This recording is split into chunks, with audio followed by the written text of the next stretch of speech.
Welcome back to the Educational Currency. I'm Robin Namoski, proprietor of the Coaching College and Ultimate Jiu-Jitsu. And I'm Chris Galadikis from Maximum Education. And Rob, what is today? We're back. We are back for season 2.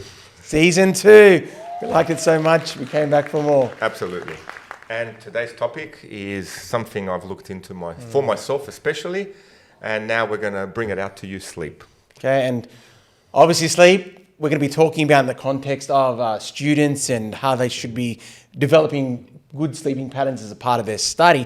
But I think as well, once you start delving into this area, it goes a bit beyond that. I think we all reflect on our own sleeping, being people who work and have jobs and the things that keep us up at night. And so what's kind of led you, Rob, down this pathway of wanting to know more about sleep? Well, for myself, especially, I do like to get my body performing physically. And at first I saw it just as a tool for recovery. And I looked into it, and the first thing, well, obviously, person who's doing the rounds, Matthew Walker, Why We Sleep, was my first point of contact.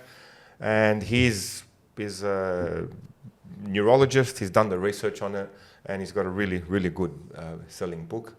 And from that book opened up the whole door to me that sleep was just more for me than just recovery. And I went down the rabbit hole previously, not as much for myself, because I knew, okay, I'm getting the right amount of sleep, everything seems to be functioning well, and I just ticked off what I needed to know for me. But then, researching into this podcast, there was a lot more that I was just totally unaware of. And that, in essence, I came to the realization that sleep wasn't just a tool for recovery for myself, it's literally the foundation on which you build everything on. Everything in your body is built on the foundation of your sleep. So I saw it now, not just like a bedrock for a healthy lifestyle or eating, it is the essence of your life. And with that, we bring it in as a topic, and we'll bring it into the essence of high school, what we see with kids and their sleep. And in turn, this is more for families as well. That's it. And just with some of the information you've already been giving me about this, about just how it's not just, you're going to wake up tired the next morning and you're not going to be focused. It goes far beyond that, doesn't it? It's just how it's impacting on your health and really can have some real physiological issues if not addressed. In a very scary way. I mean, the principal at the school that we work at, I was discussing it with him, and he gave me, he too himself was looking into it and waking up to Australia's sleep crisis, the Weekend Australia, February 24th, 2024.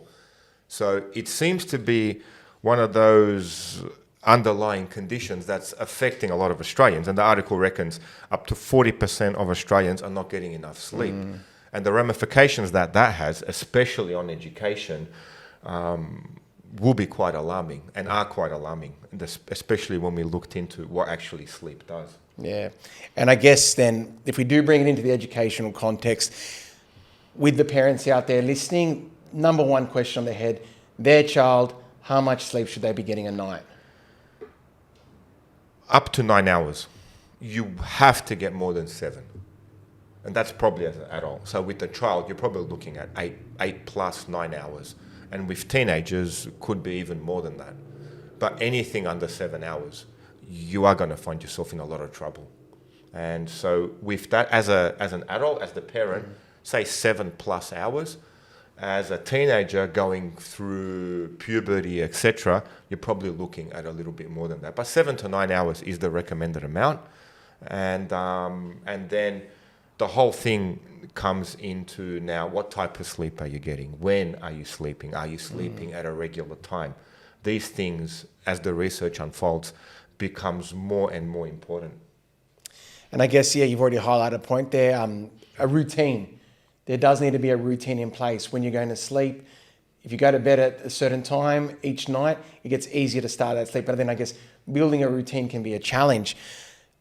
Obviously, with being a parent, you're noticing your child looks tired, or you're not even sure sometimes as they get older, as they're teenagers, they're in their room, you know that you're telling them to go to bed. What could be some signs that a child might not be getting enough sleep? How could a parent identify this? Because sometimes a child might go into the room, and I know in my area of well-being, the parent says, yep, he's in his bedroom at 9 o'clock, but then he could be looking on his phone, he could be gaming, he could still be stimulated before bedtime. So what could be the identifiers that a child's not getting enough sleep? Waking up in the morning groggy. He's not actually physically present mentally when he's waking up in the morning and you're taking him to school. Now, with the onset of adolescence, that could mean that he just naturally needs a little bit more sleep.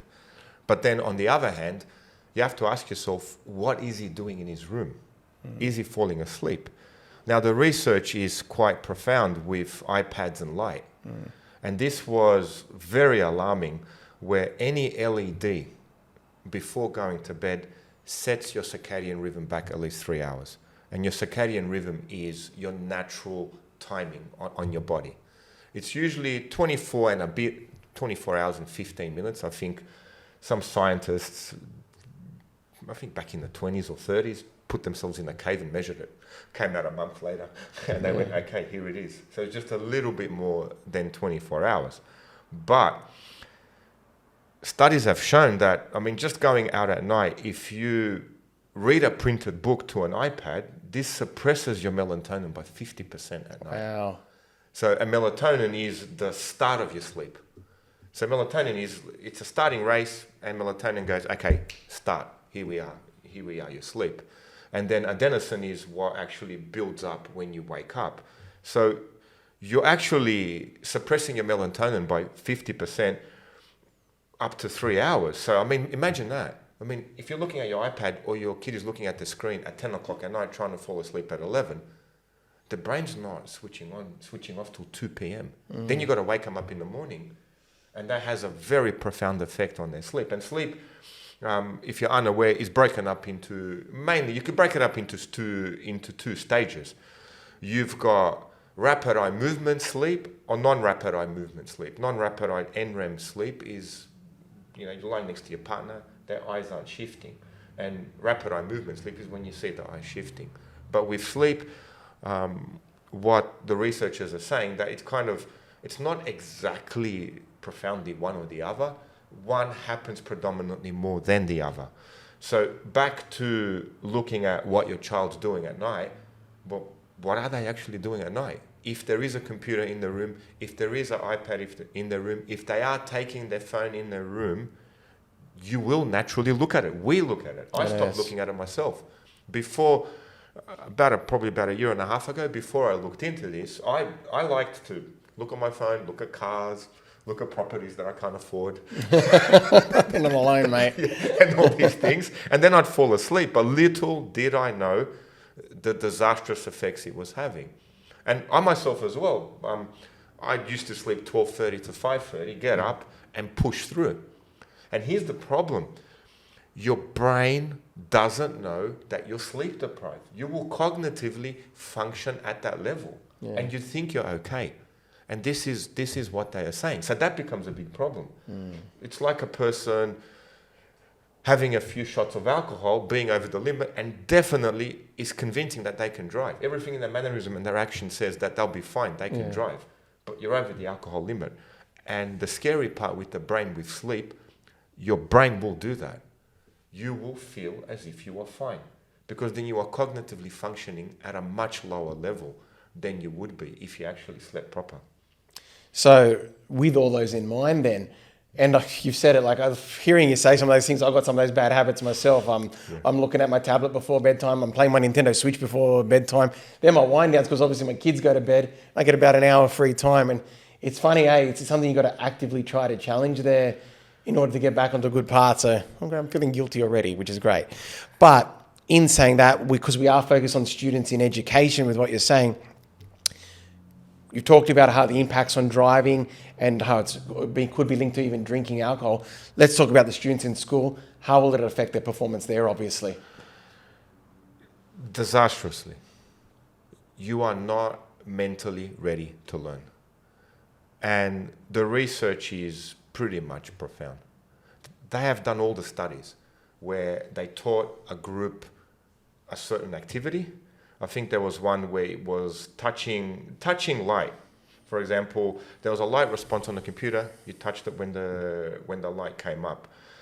people do an they kept an all-nighter, and as you expect, after an all-nighter, 400% decrease in their ability from an all-nighter, which was expected. You kind of go, okay, that is what would happen. 4 hours of sleep after 6 nights, the performance in group 1 was as bad as an all-nighter. Wow. So 4 hours of sleep after 6 nights, which you'd think, okay, 4 hours of sleep ain't enough sleep, you're always waking up tired. The scary one was 6 hours of sleep a night. Well, after 10 days, your performance was the same as an all-nighter. So here's the problem. You don't know mentally that your performance is that impaired. You've had 6 hours of sleep, 10 days, and your response is the same response on this experiment that they did, as if you had an all-nighter.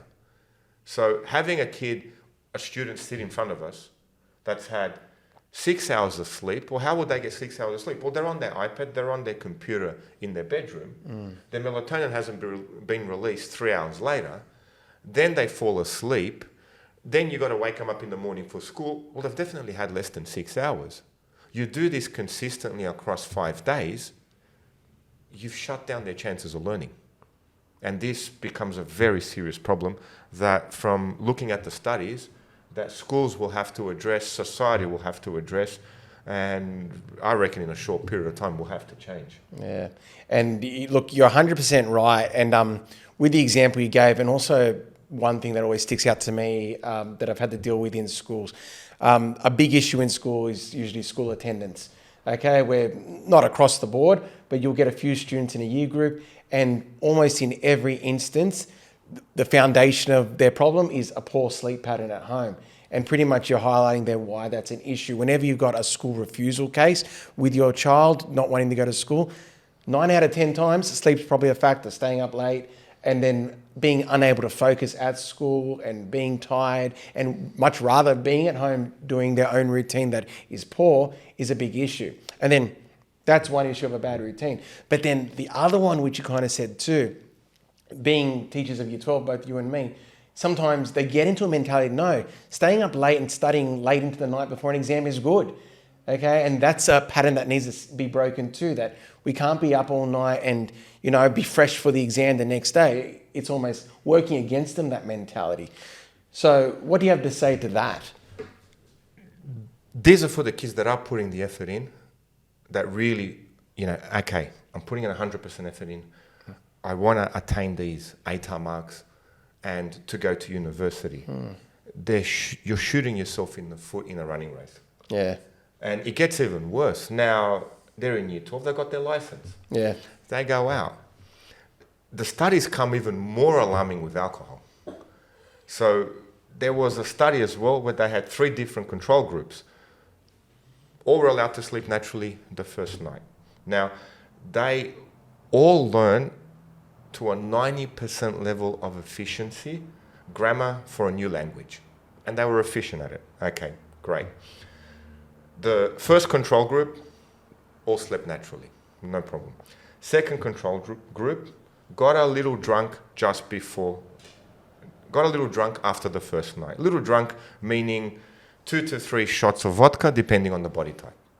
So if it's a bigger frame person, give them 3 shots. Smaller frame person, give them 3 shots. You wouldn't say it's a lot, but you'd say, okay, it's enough. You're alcohol infected. The third control group, which was the scary one, they were allowed to sleep naturally for the first 2 nights after learning. Then they gave them the same alcohol as they did in the second control group. So you could think, okay, I'm going to school Monday to Friday night, Saturday I'm going to a party, I have a couple of shots of alcohol, no problem. Now, when they had to show what they learned, the studies were alarming. The first remembered everything they had originally learned. Okay, great. The second retained only 50% of the knowledge they gained, which was, you're learning the knowledge. That day you're drinking 2 to 3 shots of alcohol. Okay. The third, again, when they were tested a week later, only obtained 50% of the knowledge they gained. So let's paint a scenario. You're in year 12. you're studying pretty hard. You've got a test on Monday. Now you've spent all week studying. Friday night you go out with your friends, or Saturday you go to a party or somewhere and you have 2 to 3 shots of alcohol. You've just lost 50% of the information that you've learned that week for your test on Monday. Oh God. And that's alarming. That really is alarming. The research is out there. These PhD scientists that actually present these findings. Now, like I said before, mentally, you won't be aware that that has happened until you actually come to a scientific experiment. There's a control group and they can actually measure it. But there's the problem. Cognitively, if you're not aware it's happening, you just don't know. You think it's business as usual. It's business as usual, but then again, it's not. And that becomes one of the factors where you go, okay. But then HSC, let's discuss what happens in the HSC as well. Kids now are writing on iPads, which is great. You know, I've seen them do their maths, off they go. But when they study at night, what are they looking on? Back to their iPads. Yeah. So then you go back to the research of that 50% melatonin release later on. So it's something where I know myself in the class, I'm going to put a stop to it almost immediately and literally go, look, guys, this is the research. These are the findings. This is what we need to do. This is especially on our academic kids. So it's not so much, let's just keep this as a warning and make something dire. Let's use sleep as a performance enhancing tool and absolutely knock it for a 6. Because the benefits completely outstrip the negative effects if you actually are inclined for the benefits. Where sleep can mentally put you in a place where you're actually learning a lot faster and a lot more efficiently. So with that in mind, we can put in protocols for yourself, for your family, for everyone else, you know, for the people around you, where you can actually benefit from this. And like I said before, for myself looking into this, it wasn't just about, something to aid in my recovery, in my physical activity. When I looked into it more, it's literally the bedrock of your mental and physical existence. And I think that's actually a really good way that you kind of put it now. It's not that just it is detrimental to you, but it's almost a competitive edge that students should be thinking about. If you're getting a good amount of sleep, you're learning more and then you're performing better. You know, and obviously that goes into life as well with job performance. So then bringing it back to what you've kind of been touching on. As a parent, how do I help my child then develop a good routine? What kinds of things can I do to assist them to develop a better sleep pattern? What could be recommended based on your research?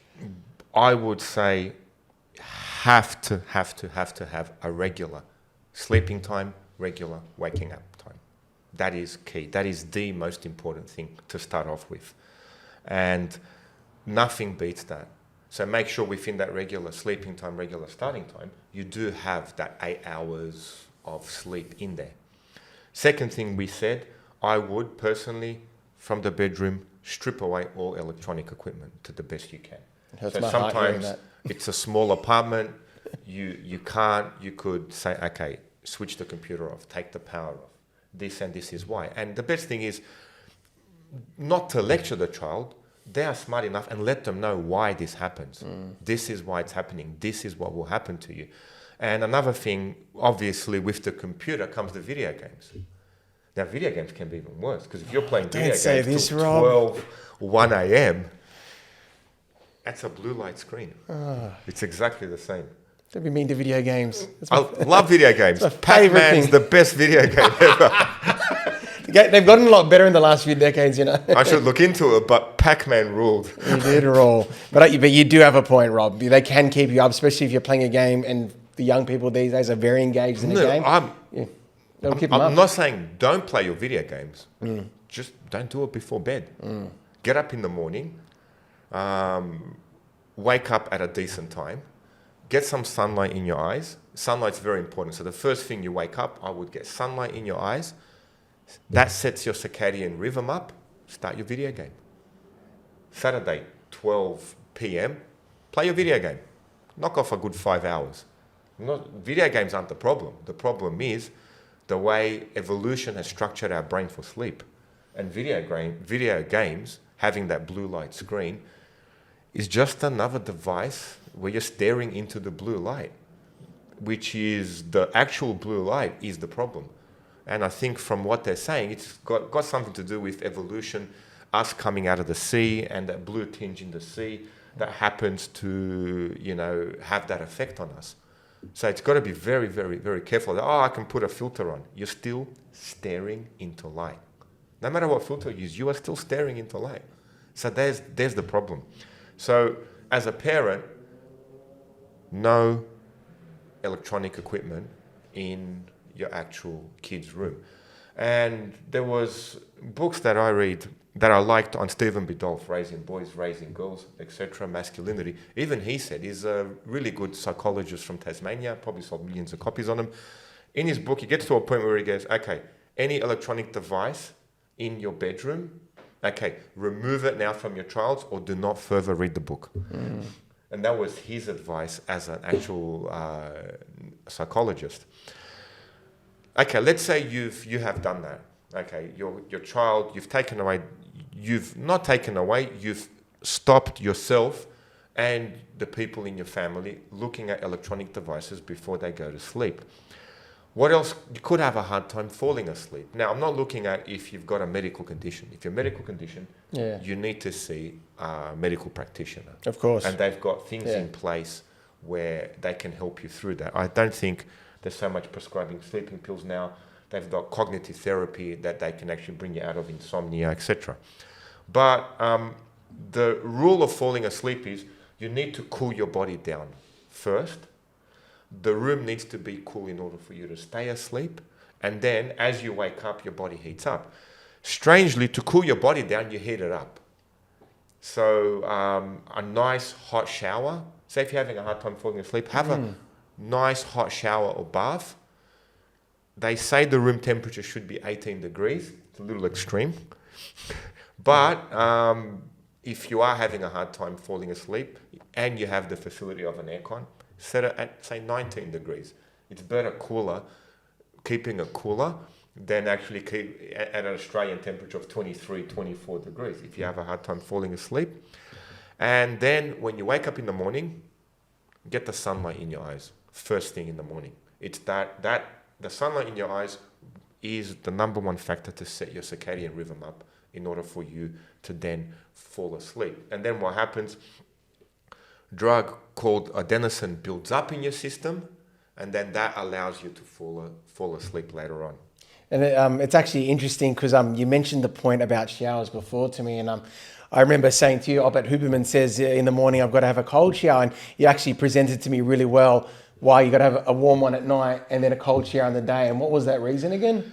Cold shower I think from my own research, not into sleep, cold shower gives you a good dopamine hit. And that's what people do, the cold shower, cold plungers, etc. And that slowly increases your dopamine about the same level as illegal drugs do. But then in terms of sleep,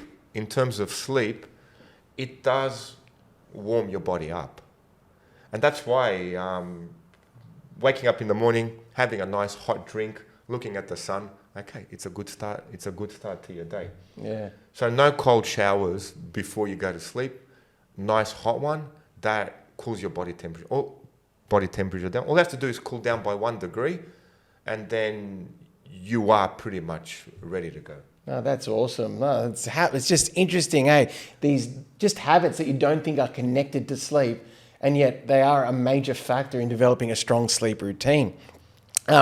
So, look, we've spoken about the sleep aspect and about now the child getting sleep, things we can do to structure and help them with their sleeping routine. Let's factor in study now. We've said obviously not all nighters are bad.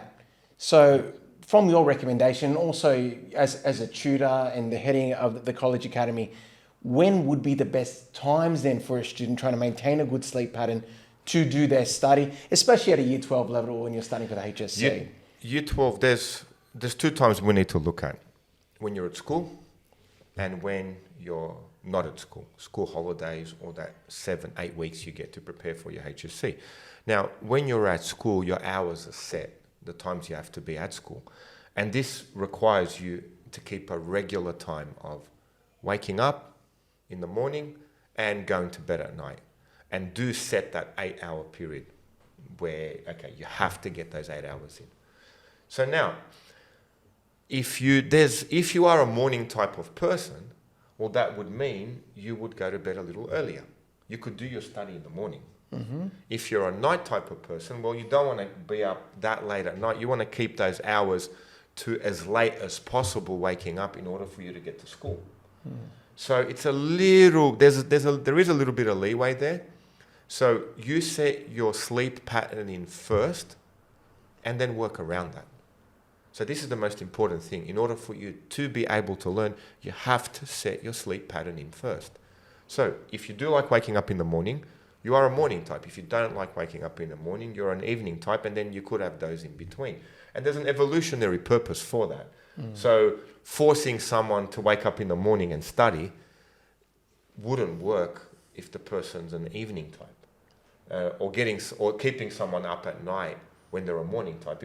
I know myself, I've been a morning I'm kind of an in-between, but more I'd say a morning type. My HSC, I like studying in the morning, get it over and done with, wake up and off I go. The afternoons, I'd like to do some physical activity and then maybe finish the night with a little bit of study as well. But an evening type of person could study well into the night.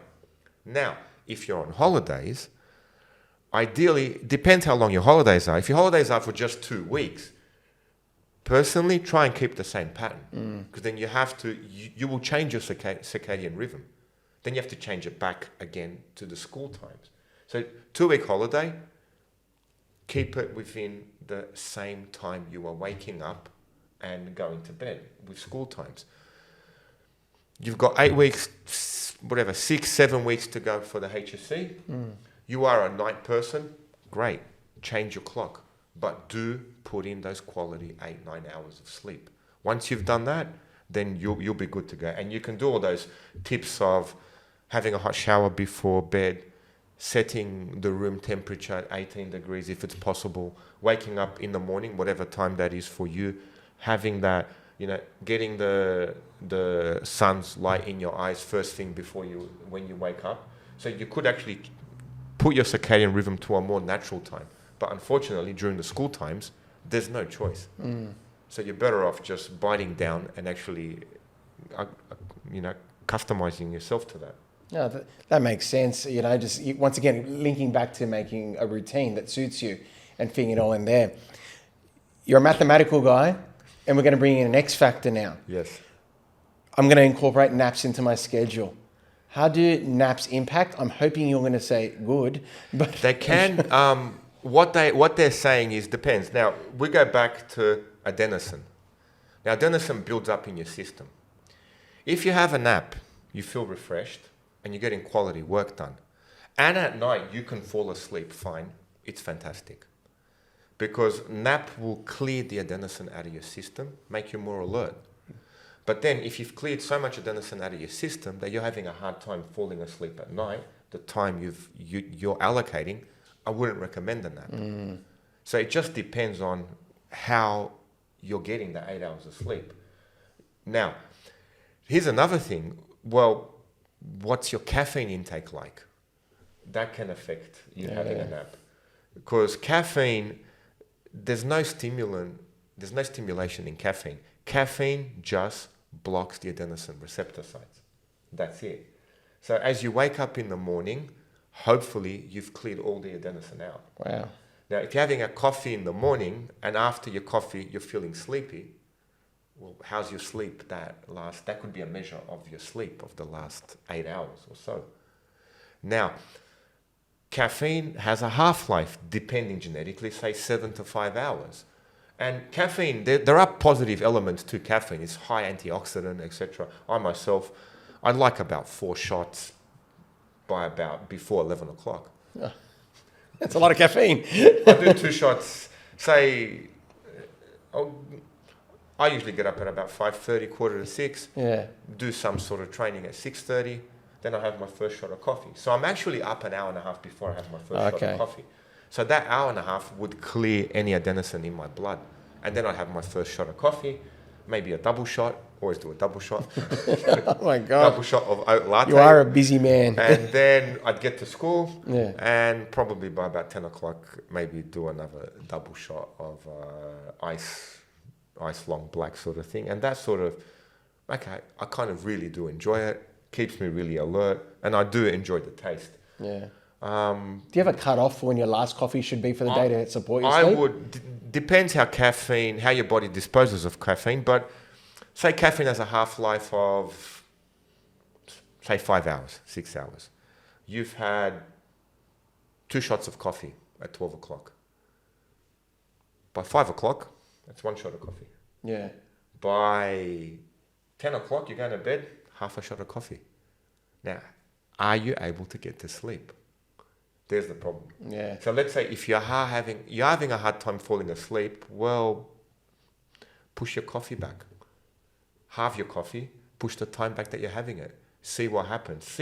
Try and do all this before you, say, diagnose yourself. Oh, I'm insomniac, etc. Yeah. If you are, definitely get help.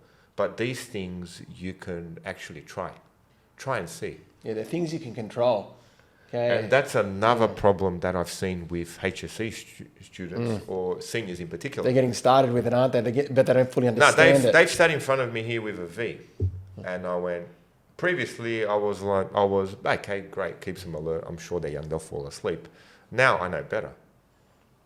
Now it's a question of, well, if you're having the V now, it's 6 p.m.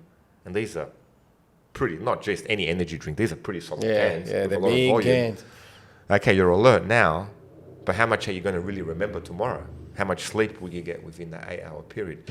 So for myself, it's a priority number one now, making sure that for my students and anyone I teach, their sleep patterns have to be addressed.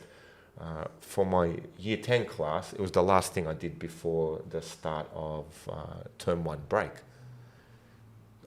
Told them about sleep and just gave them the links for Matthew Walker. Again, Why We Sleep, Matthew Walker, and you can actually listen to him, look him up on podcasts. So Mr. Matthew Walker, whenever you're ready, shout out. Get him here, our He's inspiration. an educator himself, so if you're ever in Australia, educational currency, come on down, sir. We'd love to have you. That's it. Look, while you've just spoken about caffeine, is sugar also a factor? Unfortunately, yes. Now, this goes into the health aspects of sleep. And we could just go down that rabbit hole where it increases your risk of cancer by a very high percentage, etc. Yeah. But sugar does play a high part because if you haven't slept, you're more inclined to eat higher carbohydrates food. And they've actually done the experiment on this, where they looked at, they had a sample group, gave them enough sleep. Then they had another sample group where they restricted their certain sleeps. And then they asked them on certain foods what they saw as healthy, what they didn't see as healthy, what they craved. Definitely, with not enough sleep, you are going to crave higher carbohydrates food. And there's certain, this is something to be very careful of because you can get yourself into that very serious loop. And then increase of type 2 diabetes, etc., and everything else that accommodates that. So if you are struggling with your weight, first thing is, again, sleep is not something that's just to keep a healthier life. It is the bedrock of your existence.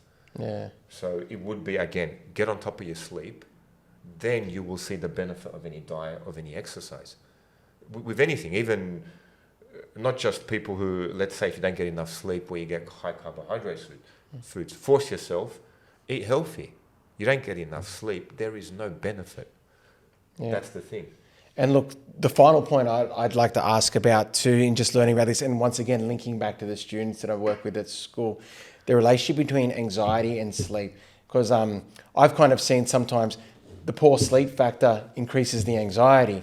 Yep. But then as a parent, an initial reason that a parent would justify their child not sleeping is because they are anxious, could be anxious about upcoming exams, social issues at school.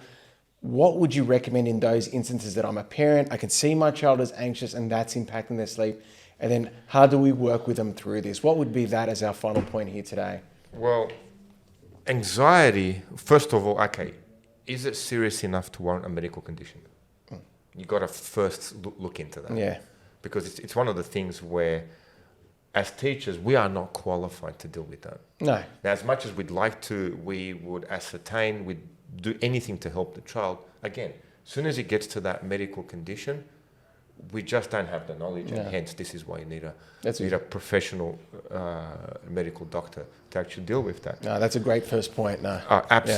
Absolutely. But then again, with anxiety, again, try the tips of the very, very hot shower. Yep. Wake up in the morning. Get the sunlight in your eyes. Okay. Stressing out before the exam. Light exercise. Get a dopamine hit.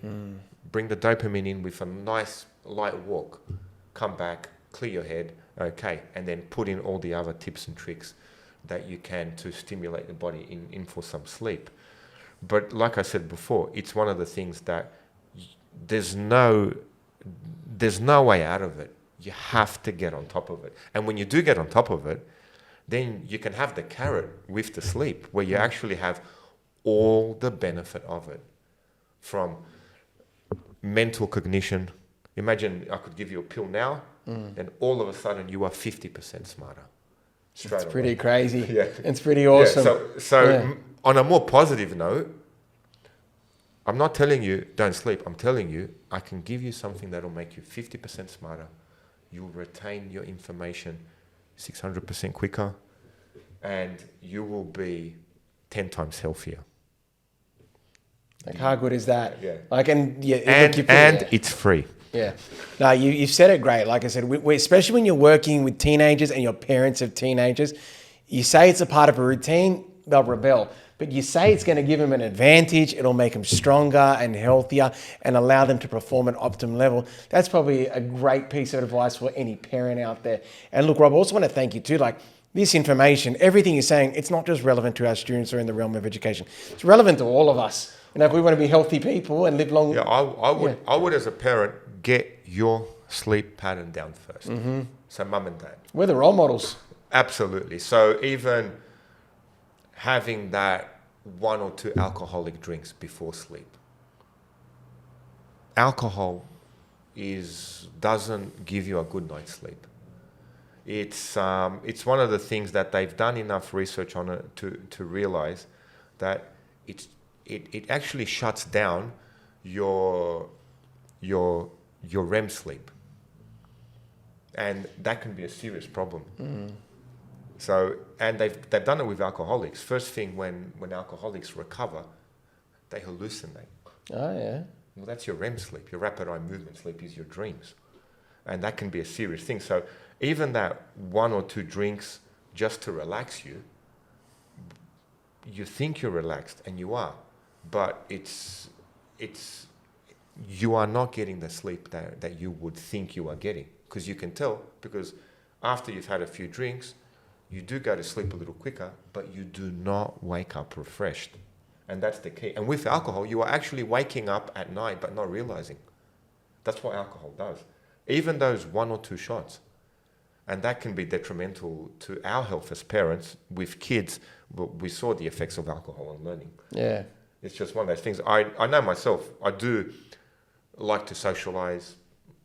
In all honesty, 2 or 3 times a year, I know I do go out, we have a few drinks, have a few laughs. But I know that week, everything I've done physically, in terms of training, in terms of learning, just forget about it. Kiss it goodbye. No, that's it did not happen. It did not exist. And then be in a physical position where you're healthy enough to let your body recover from it. That's excellent, Rob. And look, this has been great information with the research you've done. I'm hoping, and I don't think you would have put any of our listeners to sleep. I think this was if you do need to go to sleep, go for it. I was itching with that pun. I was ready to put me in a headlock if I said it. No, that's fine. There's certain ways we can put people to sleep, but that's a different kind of sleep. That's it. That's all for another day. Yeah, it's not the one you want to get yourself into. Great information. But like I said, Rob, please do look into the book, Why We Sleep, Matthew Walker. have a read of it, and get yourself and your family in a position where, I'm not saying a lot healthier, because this is not about health. This is actually a lot more serious and a lot more than that. But on a positive note, do look into it from a positive perspective, not a negative perspective. It's not something where this is just not sleeping is a picture of doom. Not sleeping is something that can be fixed. And like I said, even the article, Waking Up to Australian Sleep Crisis, doctors grabbed a whole bunch of insomniacs, and there's cognitive therapies that they had to get them back on sleeping. So there is a very, very bright light at the end of the tunnel, but make sure that light's in the morning. That's right. It's the sun coming into my room. That's correct. Excellent, Rob. Thank you very much, okay? Yeah, pleasure. And like I said before, there's a lot more into this than I just mentioned. Any medically health benefits, etc. If you do want to go down that rabbit hole, please do so. You read up, look into Matthew Walker. Absolutely. Yeah, excellent. Thank you very much, guys. I'm Chris Kaladikis. And I'm Robin Amoski. See you next time. See you then. Take care.